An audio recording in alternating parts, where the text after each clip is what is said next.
परिचय। मानवीय आवश्यकता की पूर्ति के लिए प्राकृतिक संसाधनों के प्रबंधन का चलन पूर्व वैदिक काल से ही रहा है। किसानों का सामाजिक तंत्र में उच्च स्थान था और गांवों का प्रबंधन उनके हाथों में था। जमीन, पानी और कृषि के लिए एक क्षेत्र की परिस्थितियों के अनुसार तकनीकी ज्ञान की आवश्यकता थी। उन्होंने इस ज्ञान को प्राप्त किया और अनुभव व करके सीखिए द्वारा दक्षता को विकसित किया। जनसंख्या वृद्धि के कारण प्राकृतिक संसाधनों के अत्यधिक शोषण से कई कठिन समस्याएं उत्पन्न हो गईं। वनस्पति विनाश के परिणाम स्वरूप भूक्षरण, अनाच्छादन, मृदा अपवर्जन, भूस्खलन, बाढ़, दुर्भिक्ष और असंतुलित पारिस्थितिकी उत्पन्न हो गए हैं।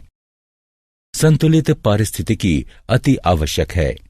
पर्यावरण के प्रति जागरूक उपभोक्ता 3R कम उपयोग, पुनः प्रयोग और पुनः चक्रण की संकल्पना व्यवहार में लाकर अपशिष्ट का कम उत्पादन कर रहे हैं। वे उन उत्पादों को खरीद रहे हैं जो कम विषैले हैं अथवा जिनमें कम पैकेजिंग है। पुनः प्रयोग वाले कंटेनर व अन्य पुनः प्रयोग वाले सामानों का उपयोग कर रहे हैं। उत्पादों की देखभाल और मरम्मत कर रहे हैं। पुनः चक्रण कार्यक्रमों में भाग ले रहे हैं और पुनः चक्रण पदार्थों से बने सामान खरीद रहे हैं।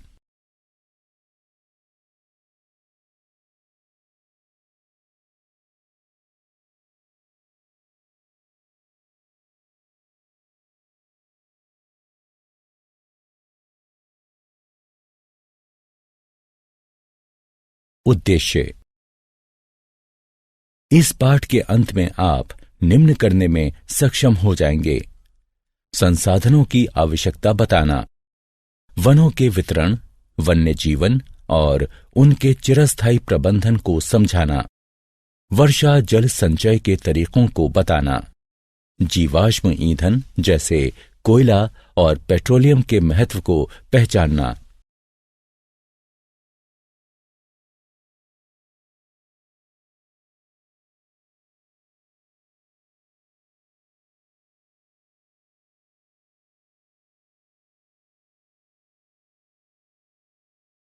हमें अपने संसाधनों का प्रबंधन क्यों करना चाहिए? कोई आश्चर्य नहीं कि हमारे प्राकृतिक संसाधनों के दोहन और विकास के बहुत लाभ होते हैं, विशेषतया भवन निर्माण, विनिर्माण, पेशेवर, वैज्ञानिक और तकनीकी सेवाओं में। अर्थव्यवस्था में तमाम वृद्धि हीरे, तेल और विशेषकर गैस जैसे प्राकृतिक संसाधनों द्वारा होती है तथा इस संसाधन की गतिविधि और दूसरे क्षेत्रों जैसे खुदरा व्यापार के मध्य कड़ी इतनी मजबूत नहीं है जितनी की हो सकती है। हालांकि ये वृद्धि एक अच्छी खबर है, परंतु इसका मतलब ये भी हुआ कि बहुत से प्राकृतिक संसाधन प्रयुक्त हुए जा रहे हैं। कुछ संसाधन ऐसे भी हैं जिनका स्थान कोई नहीं ले सकता, इसलिए उनकी समुचित देखभाल करना हमारा कर्तव्य है। वन तथा वन्य जीवन। वनों की पारिस्थितिकी एक जटिल पारिस्थितिकी है जिसमें मुख्य रूप से वृक्ष हैं जो पृथ्वी पर जीवन के प्रारूपों की रक्षा करने के लिए एक अंतर्रोधी का निर्माण करते हैं। ये वृक्ष जो वनों के मुख्य क्षेत्र का निर्माण करते हैं, वे एक विशेष वातावरण का निर्माण करते हैं जिसका प्रभाव वनों में पाए जाने वाले पेड़ पौधों व जीवों पर पड़ता है। खाद्य तथा कृषि संस्थान FAO ने ऐसी भूमि को वन के रूप में परिभाषित किया है जिसमें 10% से अधिक वृक्षों का आच्छादन या समान भंडारण स्तर हो तथा क्षेत्रफल 0.5 हेक्टेयर से अधिक क्षेत्र हो। वृक्ष अपनी परिपक्वता पर कम से कम 5 मीटर की ऊंचाई पर पहुंचने में सक्षम होने चाहिए। कटिबंधीय तथा उष्ण कटिबंधीय क्षेत्रों में वन वनस्पतियों में तथा प्राकृतिक वनों में पुनः विभाजित होते हैं। प्राकृतिक वन वे वन होते हैं जो देसी वृक्षों से मिलकर बने होते हैं, न कि जानबूझकर पौधारोपण किए जाने से। पौधारोपण का अर्थ है वन रोपण या पुनर्वन रोपण की प्रक्रिया में पौधारोपण या तथा बीजों द्वारा वनों को खड़ा करना। भारत में उष्ण कटिबंधीय से लेकर शुष्क प्रकार तक लगभग 16 प्रकार के मुख्य वन हैं।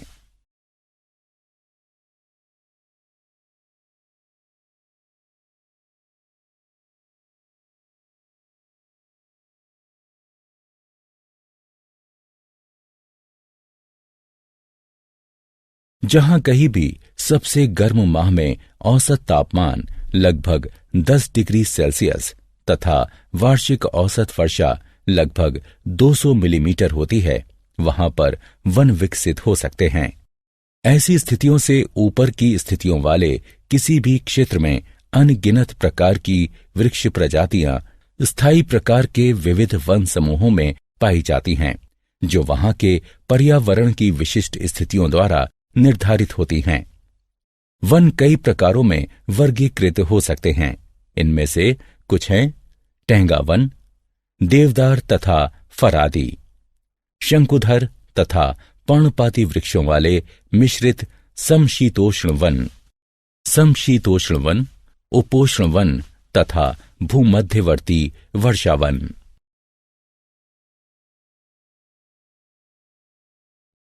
यह माना जाता है कि भारत में वन संपत्ति का संगठित दोहन शिकार में वृद्धि के साथ आरंभ हुआ। माना जाता है कि अशोक महान ने वनों तथा समस्त वन्य जीवों की रक्षा के लिए सर्वप्रथम वन उद्यान का गठन किया था। मुगल शासक सिद्धहस्त शिकारी थे तथा वनों में बहुत अधिक समय व्यतीत किया करते थे। अंग्रेजों के शासनकाल में आधुनिक प्रारूप में संरक्षण के प्रति पहला व्यवहारिक दृष्टिकोण अपनाया गया। उन्होंने संरक्षित वन खंडों की स्थापना केवल शिकार के उद्देश्य से की। हालांकि उनके इस कदम के पीछे कई अन्य कारण थे। इसने भूमि वर्गीकरण तथा वनों पर नियंत्रण के उद्देश्य को पूर्ण किया।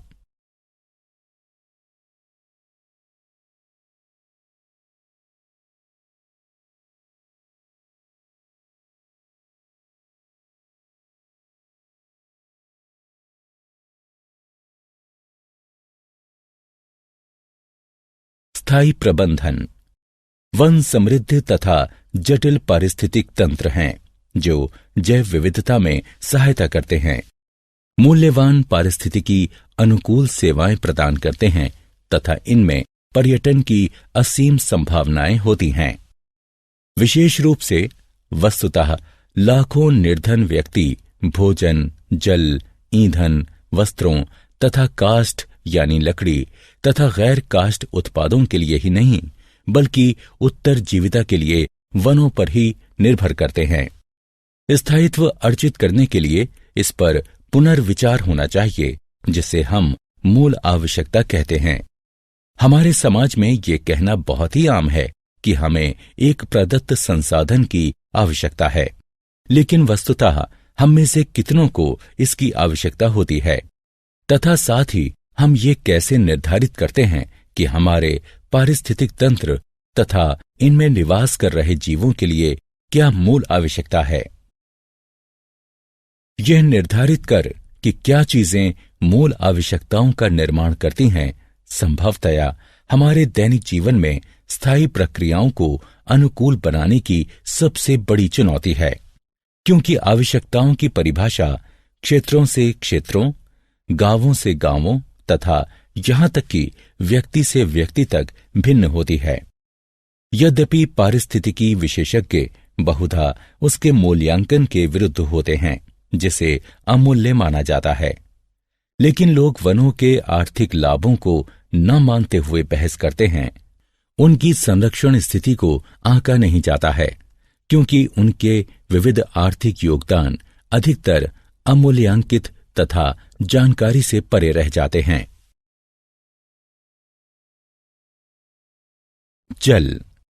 जल को सभी जीवों के लिए मूल आवश्यकताओं में एक माना जाता है।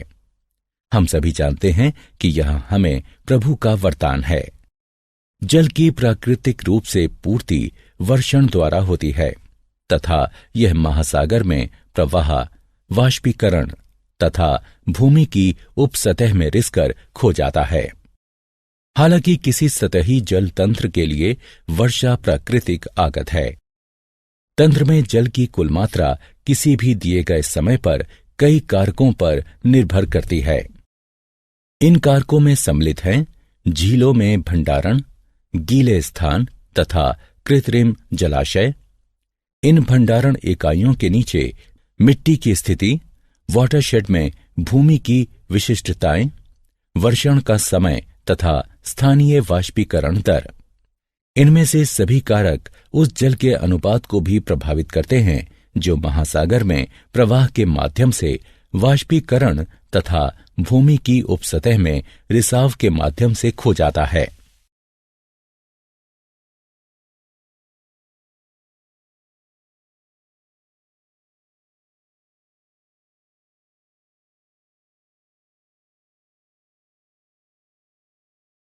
मानवीय गतिविधियां इन कारकों पर काफी प्रभाव डाल सकती हैं। मानव बहुधा जलाशयों के निर्माण से भंडारण क्षमता में तो वृद्धि करता है तथा गीली भूमि को सुखाकर उसे कम भी कर देता है। मानव बहुधा क्षेत्रों में बाड़ लगाकर तथा धारा के प्रवाह को मार्गबद्ध कर चालू मात्रा तथा वेग में वृद्धि करता है।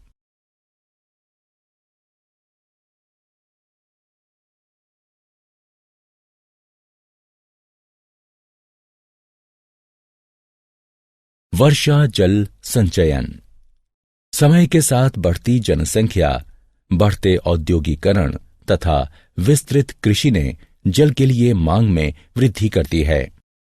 जल को एकत्र करने के लिए बांध बनाकर तथा जलाशयों का निर्माण कर तथा कुएं खोदकर प्रयास किए जा रहे हैं।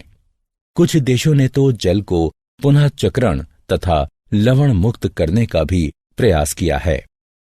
जल संरक्षण आज की आवश्यकता है।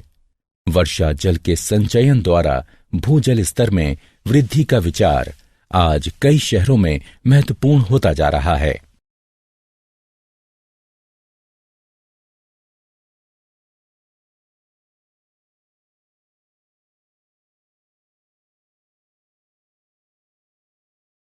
वनों में जल तेजी से भूमि में समा जाता है क्योंकि पेड़ पौधे इसे थाम लेते हैं। यह भूमिगत जल बदले में कुओं, झीलों तथा नदियों में चला जाता है। वन संरक्षण का अर्थ है जल ग्रहों का संरक्षण। प्राचीन भारत में लोगों का मानना था कि वन नदियों की माता हैं तथा वे इन जल निकायों के स्रोतों की पूजा आराधना किया करते थे। यह जल संरक्षण की एक बेहद ही लोकप्रिय पद्धति बनती जा रही है, विशेषकर शहरी क्षेत्रों में।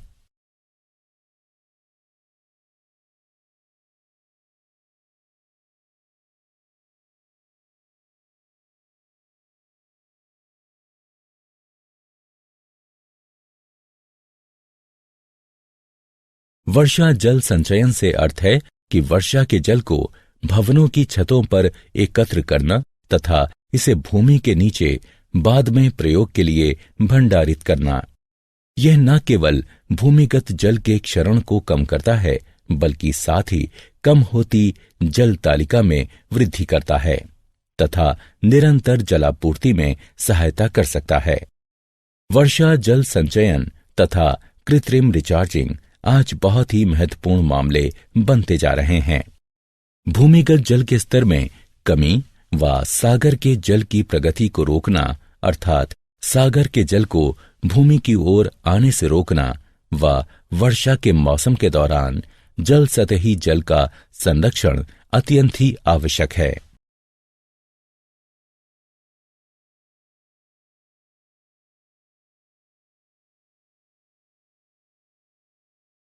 कोयला तथा पेट्रोलियम। कोयला पृथ्वी पर अब तक का सबसे प्रचुर जीवाश्म माना गया है। यह आवश्यक कार्बन होता है तथा यह मुख्य रूप से ज्वलनशील ईंधन के रूप में प्रयोग होता है। कोयले का वृहद स्तर पर प्रयोग 19वीं शताब्दी में औद्योगिक क्रांति के साथ आरंभ हुआ। जैसे जैसे उद्योगों की संख्या में वृद्धि हुई, वैसे वैसे ऊर्जा के मुख्य स्रोतों की मांग भी बढ़ती गई।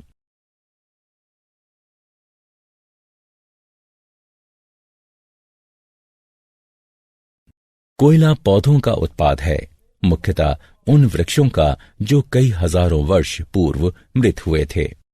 निचले क्षेत्रों में जल जमा होने से या ऐसे क्षेत्रों में जहां जल धीरे धीरे भरता था, मृत वृक्ष तथा पौधे उस प्रकार से अपघटित नहीं हो पाए जैसा कि उन्हें होना चाहिए था। मृत पौधे जल से आच्छादित होते गए तथा वे वायु के ऑक्सीकरक प्रभावों से अछूते रहे। कुछ जीवाणुओं के कार्यों ने ऑक्सीजन तथा हाइड्रोजन छोड़ी, जिसने अवशेष को कार्बन में समृद्ध तथा और भी समृद्ध बनाया। इस कार्बन समृद्ध तत्वों की चौड़ी परत, जिसे पांस कहा जाता है, हजारों वर्षों में बनी। जैसे जैसे और सामग्रियां पांस पर एकत्रित होती गईं, जल उनसे निचुड़ता गया, जिससे कार्बन समृद्ध पौधे के अवशेष ही बचे। दाब तथा तापमान ने सामग्री को और भी संपीड़ित किया। इसने कोयले की निर्माण प्रक्रिया में सहायता की, क्योंकि अधिक गैसें बाहर निकलीं तथा कार्बन के अनुपात का बढ़ना जारी रहा। यह कार्बन कई हजारों वर्षों में धीरे धीरे कोयले में कायांतरित हो गया। पेट्रोलियम पृथ्वी के आवरण के कुछ क्षेत्रों के उच्च संस्तरों में छिद्रयुक्त चट्टान संरचनाओं में पाया जाता है।